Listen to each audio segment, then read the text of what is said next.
السلام علیکم، welcome to my channel ناولسٹک چاہتوں کا سفر ایپیسوڈ نمبر 24۔ اشر نے ایک تائرانہ نگاہ پورے ہال پہ ڈالی اور پھر ان کی نظر پڑتے ہی ان کی طرف آیا۔ اشر کو دیکھ کر رامین کے ساتھ ساتھ سہرش بھی حیران رہ گئی تھی۔ وہ بلیک کلر کی ڈریس پینٹ اور شرٹ میں خطرناک حد تک ہینڈسم لگ رہا تھا۔ السلام علیکم، سوری مجھے تھوڑا لیٹ ہو گیا آنے میں، اصل میں مجھے آفس سے نکلنے میں تھوڑی دیر ہو گئی۔ اشر نے آتے ہی ان کو اپنے لیٹ آنے کی وجہ بتائی۔ وعلیکم السلام، اٹس اوکے، کوئی بات نہیں، سہرش نے جواب دیا۔ رامین کی تو بولتی بند ہو گئی تھی اشر کو دیکھ کر۔ آج پہلی بار اس نے اشر کو اس گیٹ اپ میں دیکھا تھا، ورنہ وہ یونیورسٹی میں تو عام ٹی شرٹ اور ڈریس پہن کے آتا تھا۔ بتاؤ کیا لوگے اشر؟ سہرش نے آداب میزبانی نبھاتے ہوئے کہا۔ حیران تو سہرش بھی اشر کو دیکھ کر ہوئی تھی، لیکن اس نے اپنی فیلنگز پہ کنٹرول رکھا تھا۔ نو تھینکس، کچھ بھی نہیں۔ اب بتاؤ کیا بات کرنی تھی؟ اشر نے بات کا آغاز کرتے ہوئے کہا۔ ارے نہیں، ایسے کیسے؟ رکو میں کچھ آرڈر کرتی ہوں، سہرش نے خوش اخلاقی کا مظاہرہ کرتے ہوئے کہا۔ اس نے چائے اور کیک کا آرڈر دے دیا۔ اشر اور رامین اس دوران بالکل خاموش تھے۔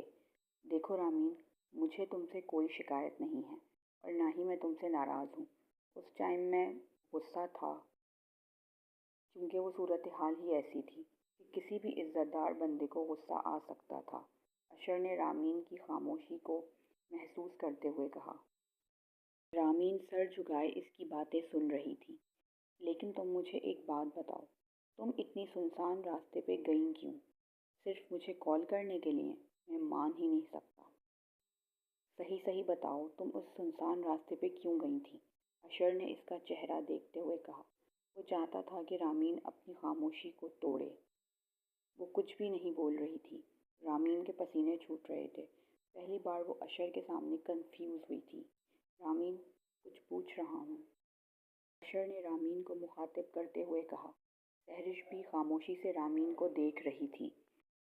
میں اگر تمہیں کچھ کہوں گی تو تم یقین کرو گے؟ رامین نے بے یقینی سے اشر کو دیکھتے ہوئے کہا۔ اشر خاموش تھا۔ میں نے تمہیں دوست بنانا چاہا، تم نے انکار کر دیا۔ میں نے تمہاری طرف ایک قدم بڑھایا، تم 2 قدم پیچھے ہوئے۔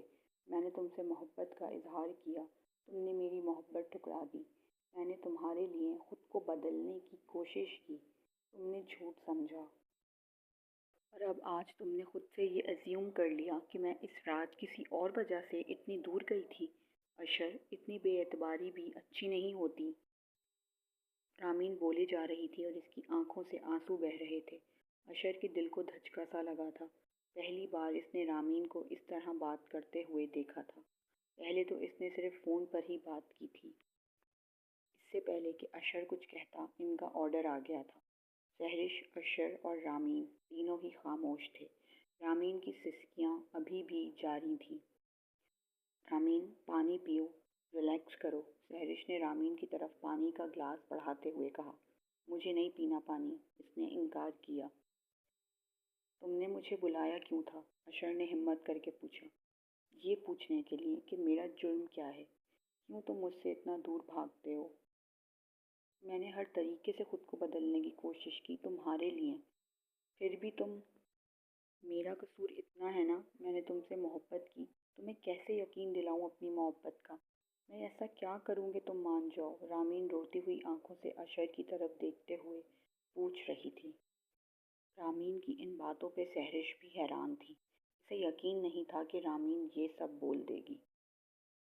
یہ سب تم مجھے پہلے بھی کہہ چکی ہو اور میں تمہیں پہلے بھی سمجھا چکا ہوں کہ دلوں کے سودے زبردستی نہیں کیے جاتے رامین، یہ دل کا معاملہ ہے، یہ ایک احساس ہوتا ہے اور میں تمہارے لیے ایسا کچھ فیل نہیں کرتا، یہ سمجھنے کی کوشش کرو، اشر نے اسے نرمی سے سمجھاتے ہوئے کہا۔